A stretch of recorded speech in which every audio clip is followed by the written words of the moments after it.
السلام علیکم دوستو، اردو کلاسک چینل پر خوش آمدید۔ معزز سامعین حضرات، آئیے سنتے ہیں بحر اسود کے اس پار قسط نمبر 28۔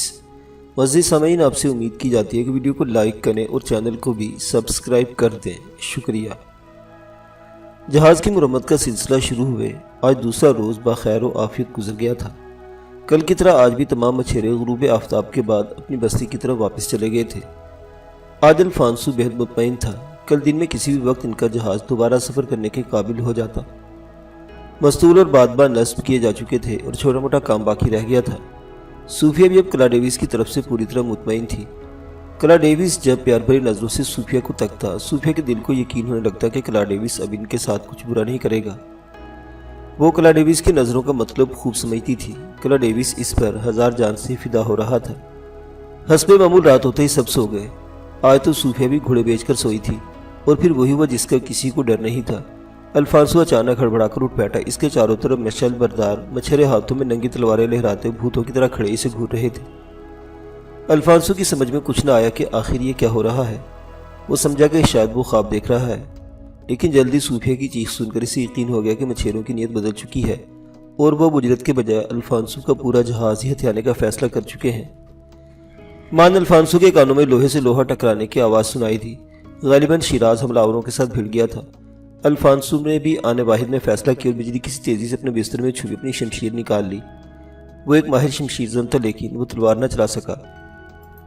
خونخوار مچھیروں کی ننگی تلواریں صوفیہ کی گردن پر تھیں۔ ایک اکھڑ مزاج مچھیرے کی آواز سنائی دی، خبردار، اگر تم نے ذرا بھی حرکت کی تو تمہاری بیٹی کی گردن اڑا دوں گا۔ الفانسو جہاں تھا وہی رک گیا۔ شیراز کے خیمے سے ابھی تک تلواروں کی چھنکار سنائی دے رہی تھی۔ شیراز سچ مچ لڑ رہا تھا۔ بے شک مچھیرے تلوار بازی میں شیراز کا مقابلہ نہ کر سکتے تھے، لیکن وہ تعداد میں اتنے زیادہ تھے کہ ان پر قابو پانا شیراز کے لیے ممکن نہیں تھا۔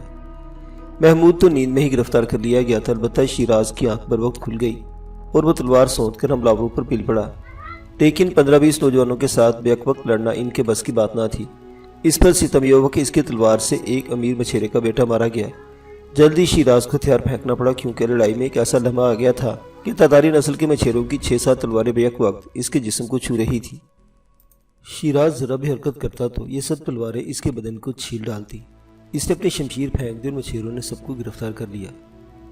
کچھ دیر بعد الفانسو کا قافلہ تیزن مچھیروں کے جلو میں بستی کی طرف بڑھ رہا تھا۔ صوفیہ سمیت سب کے ہاتھ پشت پر بندھے تھے۔ کلا ڈیوس کو اپنے ہمراہ دیکھ کر صوفیہ دنگ رہ گئی۔ اس نے تو یہی سمجھا تھا کہ یہ حملہ کلا ڈیوس کے اشارے پر ہوا تھا، لیکن کلا ڈیوس کے ہاتھوں قیدیوں کی طرح اس کے پشت پر بندھے تھے اور وہ تمام اسیروں کے ہمراہ پتھریلے راستوں پر دھکے کھاتا ہوا آگے بڑھ رہا تھا۔ 3 مشعل بردار مچھیرے آگے تھے، ان کے پیچھے قیدیوں کا گروہ تھا اور سب سے آخر میں حملہ آور مچھیروں کا دستہ ننگی تلواریں لہراتا ہوا آ رہا تھا۔ کلا ڈیوس صوفیہ کے ساتھ ساتھ چلنے لگا۔ آپ سوچ رہی ہوں گی کہ یہ سب کچھ میری وجہ سے ہوا ہے، لیکن خداوند یسوع مسیح کی قسم، میں اس سب کچھ سے بے خبر ہوں۔ لگتا ہے مچھیروں کی نیت بدل گئی۔ صوفیہ کچھ نہ بولی، وہ اب کلا ڈیوس پر اعتماد نہ کرنا چاہتی تھی۔ کلا ڈیوس صوفیہ کو خاموش دیکھ کر دل ہی دل میں کوڑنے لگا۔ اس نے تو سوچا تھا کہ صوفیہ اس پر شک نہ کرے گی، کیونکہ اس نے اپنے تئی ترکیبی ایسی اختیار کی تھی جس میں کلا ڈیوس پر شک نہ جاتا تھا۔ اس نے جہاز کے مزدوروں کو پہلے روزی لالچ کے شکنجے میں جکڑ لیا تھا۔ اس وقت جب شیراز مزدوروں کو جہاز میں کلا ڈیوس کے پاس چھوڑایا تھا، کلا ڈیوس نے لالچی مزدوروں کو بڑا لالچ دیکھ کر خرید لیا تھا۔ اس نے کہا تھا، تم لوگوں کو کپتان زیادہ سے زیادہ کتنی اجرت دے گا، لیکن اگر تم میرے کہنے پر عمل کرو تو یہ سارا جہاز بھی تمہارا اور تمام مال و متاع بھی۔ میں صرف قیدیوں کو لے جاؤں گا، خاص طور پر اس لڑکی کو۔ مچھیرے جنہوں نے ہمیشہ بھوک اور افلاس کا منہ دیکھا تھا، جہاز پر استنبول کی قیمتی اشیاء دیکھ کر پاگل ہو گئے۔ یہ ترکی بحریہ کا ایک تیز رفتار جہاز تھا، ان کے حساب سے اس کی قیمت لاکھوں میں تھی۔ کلا ڈیوس نے اپنی چکنی چپڑی باتوں سے نہ صرف مچھیروں کو پھنسا لیا تھا، بلکہ ان کے ساتھ حملہ کرنے کی کارروائی بھی طے کر لی۔ اس نے خود کو گرفتار کروانا منظور کیا تھا۔ وہ صوفیہ کے نظروں میں گرنا نہیں چاہتا تھا، کیونکہ وہ صوفیہ سے محبت کرتا تھا اور اس کا دل جیتنا چاہتا تھا۔ تمام قیدیوں کو بستی کے سردار کی حویلی میں پہنچا دیا گیا۔ یہ ایک بڑا مکان تھا۔ کپتان الفانسو کی پوری جماعت گرفتار ہو چکی تھی۔ شیراز کی تمام تر توجہ اس مصیبت سے چھٹکارا پانے کے طریقوں پر لگی ہوئی تھی۔ بستی کے سردار کی حویلی بہت بڑی تھی۔ شیراز اور الفانسو کو ایک ساتھ ایک کمرے میں بند کر دیا گیا۔ باقی قیدیوں کو بظاہر الگ الگ کمروں میں رکھا گیا۔ الفانسو نے کمرے میں بند ہونے سے پہلے احتجاج کیا کہ اس کی بیٹی کو اس کے ہمراہ قید کیا جائے، لیکن مچھیرے سردار نے الفانسو کے احتجاج کی ذرا بھر پرواہ نہ کی اور کلا ڈیوس کی خواہش کے مطابق صوفیہ کو کلا ڈیوس کے ساتھ ایک کمرے میں بند کر دیا۔ اکیلا محمود ایک تیسرے کمرے میں بند تھا۔ صوفیہ کے ہاتھ پشت پر بندھے تھے، لیکن کلا ڈیوس کے ساتھ کمرے میں داخل ہونے سے اس نے انکار کر دیا، یہاں تک کہ مسلح مچھیروں نے دھکا دے کر صوفیہ کو اندر کمرے میں پھینکا۔ مچھیروں نے جب کلا ڈیوس سے کوئی تعرض نہ کیا تو صوفیہ کا ماتھا ٹھنکا، اسے اپنے شک کا ثبوت مل رہا تھا۔ مچھیرے کلا ڈیوس کے ساتھ بظاہر سختی سے لیکن حقیقتاً مؤدبانہ انداز میں پیش آ رہے تھے۔ قید خانے کا دروازہ بند ہوتے صوفیہ کسی بپھی ہوئی شیرنی کی طرح اپنی ایڑیوں پر گھومی اور کلا ڈیوس کی آنکھوں میں آنکھیں ڈال دی۔ صوفیہ کے ہاتھ ابھی تک پشت پر بندھے تھے، لیکن اس کی زبان کھلی تھی۔ اس نے کسی قدر بلند آواز اور تیز آواز کے ساتھ کہا، کلا ڈیوس تم احسان فراموش ہو، کاش میں نے تمہیں پہلے روز ہی مرنے دیا ہوتا۔ تمہاری زندگی ہمارا احسان ہے، لیکن تم نے اپنے محسنوں کے ساتھ غداری کی، اس کی سزا تم بھگتو گے۔ تم نے خداوند یسوع مسیح کی قسم کھا کر اپنی وفاداری کا اعلان کیا تھا۔ تمہاری بد فطرتی کو دیکھ کر مسیح سے میرا ایمان اٹھ گیا ہے۔ افسوس تم جیسا گھٹیا انسان کے ساتھ مجھے بند کر دیا گیا، لیکن یاد رکھو تم میرا کچھ نہیں بگاڑ سکتے۔ کلا ڈیوس کا چہرہ پھیکا پڑ چکا تھا، اس کے دیدے پھیلے ہوئے تھے، وہ حیرت سے منہ کھولے صوفیہ کی بات سن رہا تھا۔ اسے توقع نہ تھی کہ صوفیہ اس کے ساتھ اس طرح پیش آئے گی۔ اس نے صوفیہ کا صرف مہربان روپ دیکھا تھا اور غلطی سے یہ سمجھ بیٹھا تھا کہ صوفیہ اس کے لیے اپنے دل میں نرم گوشہ رکھتی ہے، لیکن آج اس کی ساری ترکیب ناکام رہی۔ وہ صوفیہ کی نظروں میں مقام حاصل کرنے کے لیے خود کو گرفتار کروانے کا ڈھونگ بھی رچا چکا تھا، لیکن صوفیہ کی ذہانت کے سامنے اس کی کوئی ترکیب نہ چلی، اور اب وہ نادم و پشیمان کسی گونگے کی طرح صوفیہ کی جانب دیکھتے ہوئے آنکھیں پٹپٹا رہا تھا۔ صوفیہ نے اچانک پھر کہا، تم نے گرفتار ہونے کا جو ڈھونگ رچایا یہ بہت گھٹیا اور بیہودہ تھا۔ افسوس کہ میں تمہاری چال کو بر وقت نہ سمجھ سکی، ورنہ اپنے ہاتھوں سے تمہارا سر اڑا دیتی، لیکن یہ نہ سمجھنا کہ تم ہمیں زیادہ دیر گرفتار رکھ سکو گے۔ ہم یہاں سے نکلیں گے اور اپنی منزل پر پہنچیں گے۔ کلا ڈیوس کی حالت بری تھی۔ کیا یہ وہی صوفیہ تھی جس نے اب تک ایک مہربان مسیحا کی طرح کلا ڈیوس کی تیمارداری کی تھی؟ اپنے ہاتھوں سے اس کے حلق میں دودھ ٹپکاتی رہی، اس کی مرہم پٹی، دوا اور غذا کا پورا خیال رکھتی رہی، اس کی ذرا سی کرا سن کر دوڑتی چلی آتی اور جو کچھ اس سے بن پڑتا اس کے لیے کرتی۔ کیا یہ وہی صوفیہ تھی؟ نہیں، یہ تو کوئی اور صوفیہ تھی۔ اس کی ایسی ہمشکل جس کی آنکھوں سے نفرت کی چنگاریاں پھوٹ رہی تھی، جس کے ماتھے پر غضب و غضب کی شکنیں ابھر ابھر کر میٹ رہی تھی۔ کلا ڈیوس تن بدن سے کانپ گیا۔ زندگی میں آج اس کا جتنا دل دکھا تھا، اس سے قبل اس کا دل اتنا کبھی نہیں دکھا تھا۔ کلا ڈیوس کی آنکھوں میں آنسوں کی ننھی ننھی بوندیں چمکنے لگی۔ صوفیہ کلا ڈیوس کی آنکھوں میں آنسو دیکھ کر حیران رہ گئی، وہ یک لخت گفتگو کا شکار ہو گئی۔ اگر کلا ڈیوس جھوٹا تھا تو پھر اس کی آنکھوں میں آنسو کیوں بھر آئے؟ کیا وہ اداکاری کر رہا تھا؟ صوفیہ کا دل متذبذب ہونے لگا۔ اسی اثنا میں پہلی بار کلا ڈیوس کی آواز سنائی دی۔ اس کا گلا بھاری ہو چکا تھا اور آواز بہت دھیمی تھی۔ صوفیہ، خدا کے لیے میرے ساتھ ایسے پیش مت آؤ، میں تم سے پیار کرتا ہوں۔ تم نے کلا ڈیوس کا جتنا دل جیتا ہے، دنیا کے شہزادے کا دل، یہ تو تمہارے لیے فخر کی بات ہونی چاہیے، اور تم مجھے گھٹیا کہہ رہی ہو۔ مجھے تمہاری باتیں سن کر بہت رنج پہنچا صوفیہ، میں تمہارے بغیر نہیں رہ سکتا۔ تم نے سنا ہوگا محبت اور جنگ میں سب کچھ جائز ہے۔ میں نے جو کچھ کیا تمہاری محبت میں کیا، اور پھر میری جنگ بھی تو تم لوگوں کے ساتھ تھی۔ میں کیا کرتا؟ تم بتاؤ، کیا کسی اور طریقے سے میں تمہیں حاصل کر سکتا تھا؟ میں تمہارے ساتھ رہنا چاہتا ہوں، بس یہی میری آرزو ہے۔ یکایک صوفیہ کا تذبذب دور ہو گیا۔ کلا ڈیوس نے تسلیم کر لیا تھا کہ سب کچھ اسی نے کیا ہے۔ اب صوفیہ ہکا بکا تھی۔ جس بات کا ابھی تک اس کے دل میں محض شک تھا، وہ سچ ثابت ہوئی۔ وہ حیران تھی کہ آخر اس کی مسیحائی میں کیا کمی رہ گئی تھی، جس کے ہاتھوں جلا پانے والا اس کا مریض شفا پانے کے بعد بے وفا ہو گیا تھا۔ صوفیہ کو اس بات پر بھی حیرت تھی کہ کلا ڈیوس نے سب کچھ سچ سچ بتا دیا تھا۔ اب کلا ڈیوس کے لیے مزید قید میں رہنا مناسب نہیں تھا۔ صوفیہ کو یوں لگا جیسے ان تمام مچھیروں کا اصل سردار کلا ڈیوس ہی تھا۔ صوفیہ کی حالت بری تھی۔ اب وہ اپنے انجام کے بارے میں سوچ رہی تھی کہ اب اپنے باپ اور شیراز کے بغیر رہ سکے گی۔ کلا ڈیوس اسے ہر قیمت پر حاصل کرنے کی کوشش کرے گا۔ ہو سکتا ہے وہ شیراز اور الفانسو کی جان لے لے۔ صوفیہ کا تن بدن لرز گیا۔ زندگی اس سے کوئی بڑا امتحان لینے والی تھی۔ وہ سوچ بھی نہ سکتی تھی کہ کلا ڈیوس کے شکنجے میں یوں پھنس جائے گی۔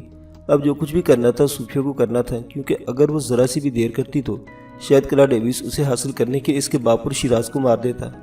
ذہین صوفیہ فوری طور پر اپنے بچاؤ کے طریقے سوچنے لگی۔ ابھی سرحدست کلا ڈیوس اس کے سامنے تھا، لیکن اگر کلا ڈیوس ایک بار وہاں سے چلا جاتا تو وہ کچھ نہ کر سکتی تھی۔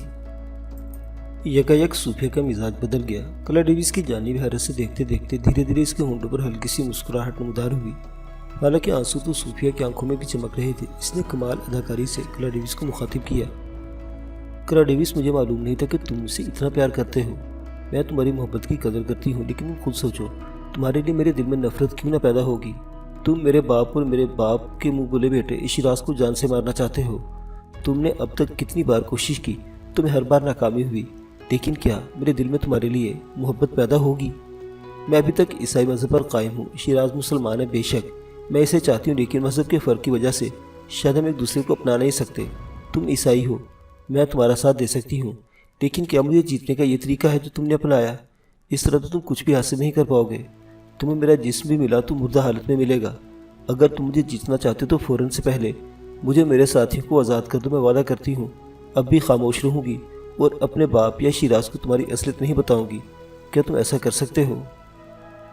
کلاڈیوس سوچ بھی نہ سکتا تھا کہ صوفیہ اتنی وضاحت اور سچائی کے ساتھ بات کرے گی۔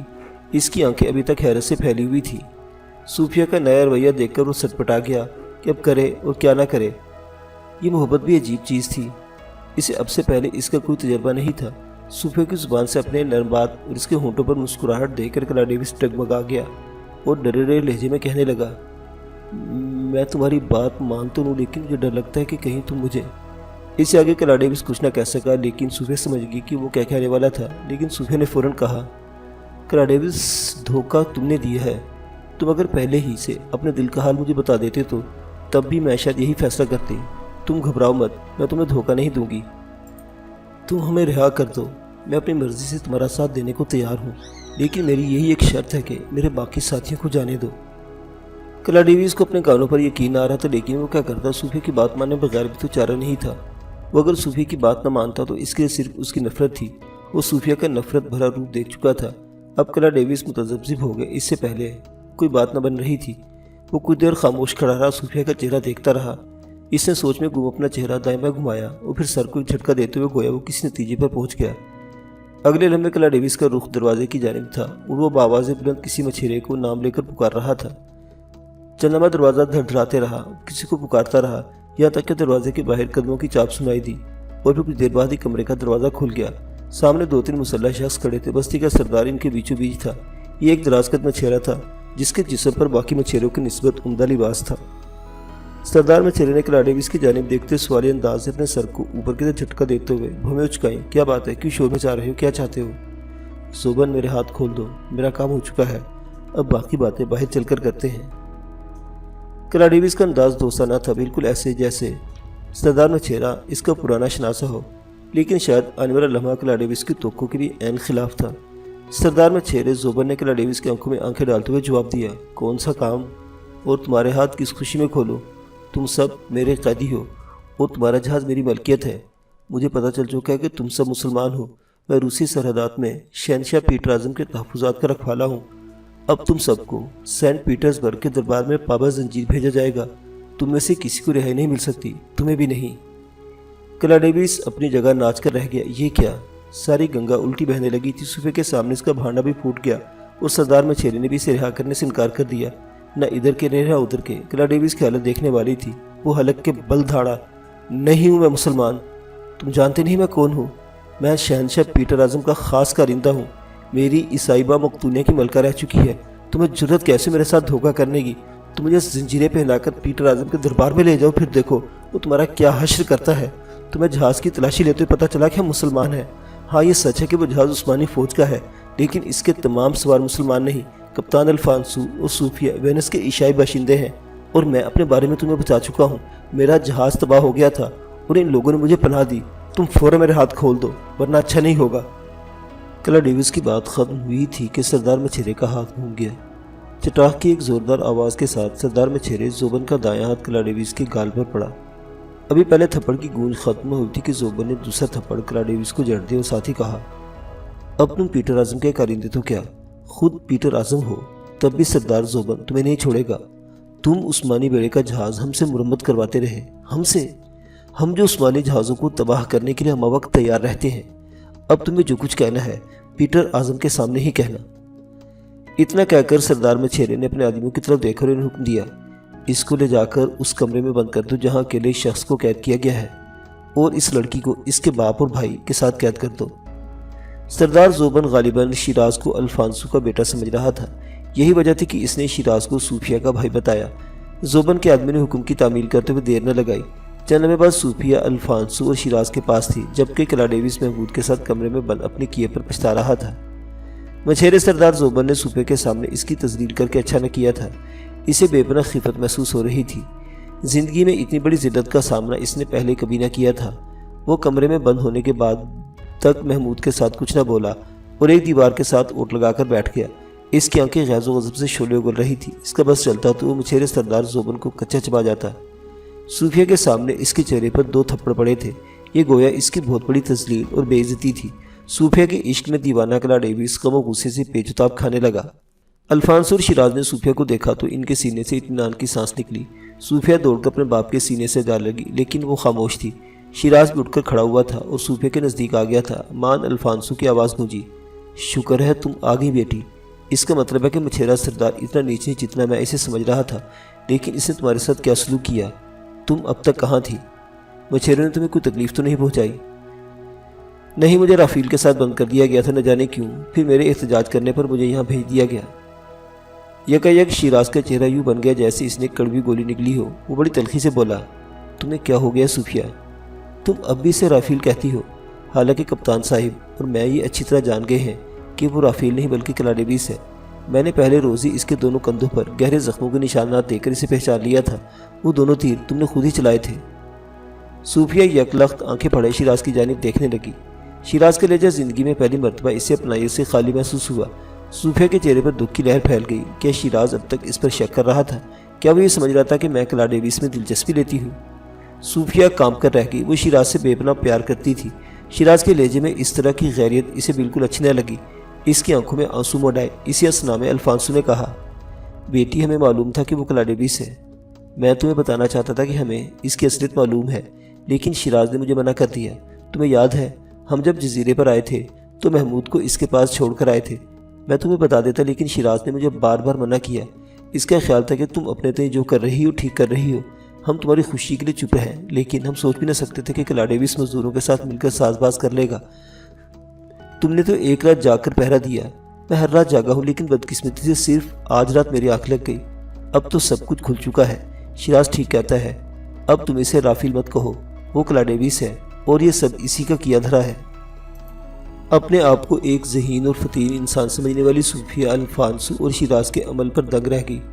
تو کیا یہ جانتے ہوئے بھی کہ وہ رافیل نہیں بلکہ کلاڈیوس ہے، شیراز نے اس سے اپنی بہن کا انتقام نہیں لیا؟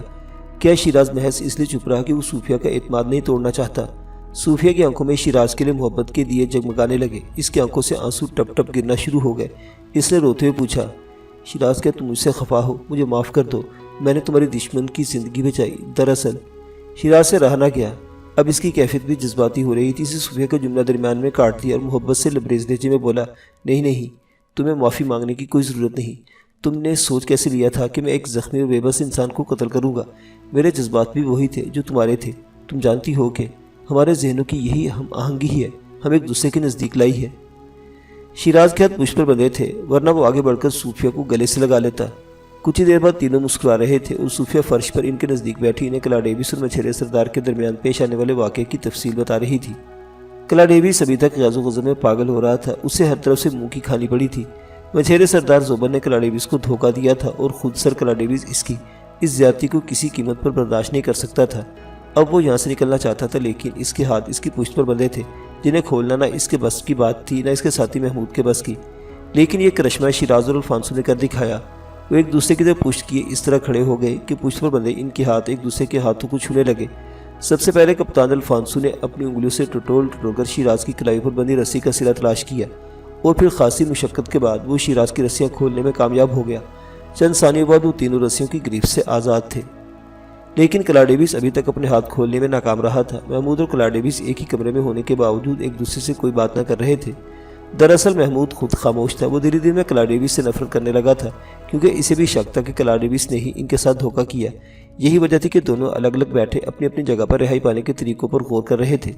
اس سکوت کو بالآخر کلاڈیوس نے ہی توڑا جب اس نے کہا، محمود اگر ہم ہمت کرے تو ایک دوسرے کے ہاتھ کھول سکتے ہیں۔ ہم ایک دوسرے کی طرف پشت کر کے ایک دوسرے کی رسی کو ٹٹولتے ہوئے بالآخر کھولنے میں کامیاب ہو جائیں گے۔ کیا تم میری مدد کرو گے؟ نہیں، میں صرف ایک شرط پر تمہاری مدد کر سکتا ہوں، وہ یہ کہ تم میرے ہاتھ پہلے کھولو۔ محمود نے منہ بسوتے ہوئے جواب دیا۔ تو کلاڈیوس کا ماتھا ٹھنکا۔ کیا محمود کو بھی اس پر شک تھا؟ اگر محمود کو اس پر شک تھا تو اس کا مطلب ہے کہ الفانسو اور شیراز کو بھی اس پر شک ہوگا۔ کلاڈیوس کسی گہری سوچ میں کھو گیا۔ کافی توقع کے بعد اس نے سر اٹھا اور محمود سے کہا، ٹھیک ہے، میں پہلے تمہارے ہاتھ کھولوں گا، لیکن وعدہ کرو کہ تم میرے ہاتھ ضرور کھولو گے۔ محمود نے اس بات میں سر ہلایا اور کلا ڈیوس کے نزدیک جا کر ننگے فرش پر بیٹھ گیا۔ اس کی پشت کلا ڈیوس کی جانب تھی۔ کلا ڈیوس نے بڑی محنت اور تنگ و دو کے بعد محمود کے ہاتھ کھول دیے، لیکن اس سے پہلے کہ محمود بھی کلا ڈیوس کی کلائیوں پر بندی رسی کھولنے کی کوشش کرتا، انہیں کمرے کے دروازے پر پیروں کی چاپ سنائی دی۔ شاید کوئی آیا تھا۔ محمود نے تیزی سے فرش پر پڑی رسی کو اٹھا کر تیزی کے ساتھ اپنی کلائیوں پر لپیٹا اور دونوں ہاتھ پشت پر یوں باندھ کر کھڑا ہو گیا گویا ابھی تک اس کے ہاتھ بندھے تھے۔ دروازہ کھلا اور سردار زوبن کے 2 سپاہیوں کے چہرے نظر آئے۔ ان کے ہاتھ میں غالباً کھانے کی تشتری تھی۔ یہ دن کھانے کا تھا۔ گزشتہ رات وہ لوگ قید کیے گئے تھے، اب دن طلوع ہو چکا تھا۔ سردار زوبن کے سپاہیوں نے کلا ڈیوس کے سامنے کھانے کی تشتری رکھتے ہوئے قدرے نرم لہجے میں کہا، آپ عیسائی ہیں، اسی لیے سردار زوبن نے آپ کے لیے اچھا کھانا بھیجا ہے اور ہمیں حکم دیا ہے کہ آپ دونوں کا ایک ایک ہاتھ کھول دیا جائے۔ کلا ڈیوس کے دل میں دھماکہ ہوا تو گویا وہ لوگ خود ان کے ہاتھ کھولنے جا رہے تھے۔ ظاہر ہے ایک ہاتھ کھولنے کا مطلب دونوں ہاتھوں کو کھولنا ہی تھا، کیونکہ اکیلا ایک بازو پشت پر نہیں باندھا جا سکتا۔ کلا ڈیوس اور محمود ابھی سوچ رہے تھے کہ انہیں پھر کھانا لانے والے شخص کی آواز سنائی دی، تم دونوں کا ایک ایک ہاتھ ایک دوسرے کے ساتھ باندھ دینے کا حکم ملا ہے۔ محمود کے لیے صورتحال کافی پریشان کن تھی۔ اس کے ہاتھ تو پہلے ہی سے کھلے ہوئے تھے۔ سپاہی جو ہی کھلے ہاتھوں کو دیکھتے وہ غصے سے برفاختہ ہو جاتے۔ چنانچہ محمود نے یک لخت ان کے ساتھ ٹکرا جانے کا فیصلہ کیا۔ غالباً ٹھیک اس وقت دوسرے کمرے میں کپتان الفانسو، شیراز اور صوفیہ نے بھی یہی فیصلہ کیا تھا، کیونکہ کچھ ہی دیر بعد دونوں کمروں کی صورتحال تبدیل ہو چکی تھی۔ محمود نے اچانک ایک سپاہی پر حملہ کر دیا۔ سپاہی بالکل بے خبر تھا اور وہ سوچ بھی نہیں سکتا تھا کہ ایک ایسا قیدی جس کے ہاتھ دونوں باندھے ہوئے ہیں ان پر حملہ کر سکتا ہے۔ لیکن محمود عثمانی بحریہ کا ایک جنگجو تھا۔ وہ کسی چیرے کی طرح اپنی جگہ سے اچھلا اور آنے واحد میں مچھیرے سپاہی کو زیر کر لیا۔ اگلے لمحے مچھیرے کی تلوار محمود کے ہاتھ میں تھی اور وہ کمرے میں موجود دوسرے مچھیرے سپاہی پر تابڑتوڑ حملے کر رہا تھا۔ کلا ڈیوس ایک طرف بندہ بیٹھا جنگ کو دیکھتا رہا۔ تھوڑی دیر میں محمود نے دونوں مچھیروں کے ہاتھ پاؤں کاٹ کر انہیں ناکارہ کر دیا۔ اب محمود کمرے سے باہر نکل رہا تھا۔ اسی وقت دوسرے کمرے میں تلواروں کی چھنکار سنائی دی۔ شاید کپتان الفانسو اور شیراز بھی تلواریں چھین چکے تھے۔ تلواریں ٹنٹنانے کی آواز ایک بار پھر سنائی دی اور پھر انہوں نے دشمن پر قابو پا لیا۔ اگلے لمحے وہ چاروں کمرے سے باہر برآمدے میں تھے۔ اسی اثنا میں مچھیروں کو حقیقت حال کی خبر ہو گئی اور 7-8 مچھیرے ہاتھوں میں شمشیریں اٹھائے ان کی طرف دوڑے۔ سب سے آگے سردار زوبن خود تھا۔ نئی صورتحال کے مطابق زوبن کے گھر کا صحن میدان جنگ بن گیا۔ الفانسو اور شیراز نے 2 مچھیروں کو مار کر ان کی تلواریں حاصل کر لی تھی۔ محمود کے ہاتھ میں بھی 2 ہی تلواریں لگی تھیں۔ محمود کے نکلنے سے پہلے کلا ڈیوس نے بار بار اسے پکارا اور ہاتھ کھولنے کے لیے کہا، لیکن محمود کے پاس اس کام کا وقت نہیں تھا۔ کلا ڈیوس اندر کمرے میں بندہ بیٹھا رہنے کے بجائے اٹھ کر کھڑا ہوا اور اپنے پیروں پر چل کر تیزی سے باہر نکل آیا۔ اس کے ہاتھ ابھی تک پشت پر بندھے تھے۔ جو ہی وہ کمرے سے باہر نکلا اس کی نظر سین میں لڑتے ہوئے الفانسو اور اس کے ساتھیوں پر پڑی اور وہ ساری صورتحال سمجھ گیا۔ کلا ڈیوس نے دیکھا کہ تمام مچھیرے لڑائی میں مصروف تھے، چنانچہ وہ چھپتا چھپاتا سردار زوبن کی حویلی سے باہر نکلتا چلا گیا۔ الفانسو اور اس کے ساتھی نے جلدی دشمن پر قابو پا لیا۔ 3-4 مچھیرے مارے گئے جبکہ سردار زوبن کی تقلید میں باقیوں نے ہتھیار ڈال دیے۔ بساط الٹ چکی تھی۔ اب مچھیروں کا سردار الفانسو کا قیدی تھا۔ الفانسو نے دل میں فیصلہ کیا کہ وہ آخر وقت تک سردار زوبن کو اپنا یرغمالی بنائے رکھے گا۔ ان کے کامیابی کے ساتھ بچ نکلنے کی یہی ایک صورت تھی۔ جو ہی سردار زوبن نے الفانسو کے سامنے ہتھیار پھینکے، اس نے ازخود کہا، ہمیں معاف کر دو کپتان، ہم نے جو کچھ کیا تمہارے ساتھی کے کہنے پر کیا۔ ہماری کسی کے ساتھ کوئی دشمنی نہیں۔ تم اپنا جہاز لے کر واپس چلے جاؤ، ہم تمہیں نہیں روکیں گے۔ الفانسو نے سردار کی بات کا کوئی جواب نہ دیا بلکہ شیراز سے مخاطب ہو کر کہا، سردار کے ہاتھ پشت پر باندھ دو، یہ ہمارے ساتھ جائے گا۔ جب تک ہم اس علاقے کی سمندری دھوپ سے نکل نہیں جاتے یہ ہمارا قیدی رہے گا۔ مشیر سردار زوبن کا چہرہ پیلا پڑ گیا۔ وہ گڑگڑاتے ہوئے معافی مانگنے لگا لیکن الفانسو نے اس کی ایک نہ سنی۔ اسی دوران شیراز نے محمود سے کلا ڈیوس کی بابت دریافت کیا تو محمود کی بجائے الفانسو بولا، وہ جا چکا ہے۔ جب ہم لڑ رہے تھے وہ یہاں سے نکل رہا تھا، میں نے اسے دیکھا۔ ہاں میں نے بھی اسے دیکھا۔ شیراز کو صوفیہ کی آواز سنائی دی۔ اب ان کے مزید یہاں رکنا ٹھیک نہیں تھا، چنانچہ الفانسو کے حکم پر مچھیرے سردار کو یرغمالی بنا لیا گیا اور وہ لوگ ساحل سمندر پر کھڑے اپنے جہاز کی طرف بڑھنے لگے۔ معزز سامعین حضرات، بحر اسود کے اس پار کی کہانی بھی جاری ہے۔ بقیہ واقعات اگلی قسط میں دیکھتے رہیے اردو کلاسک۔ اللہ حافظ۔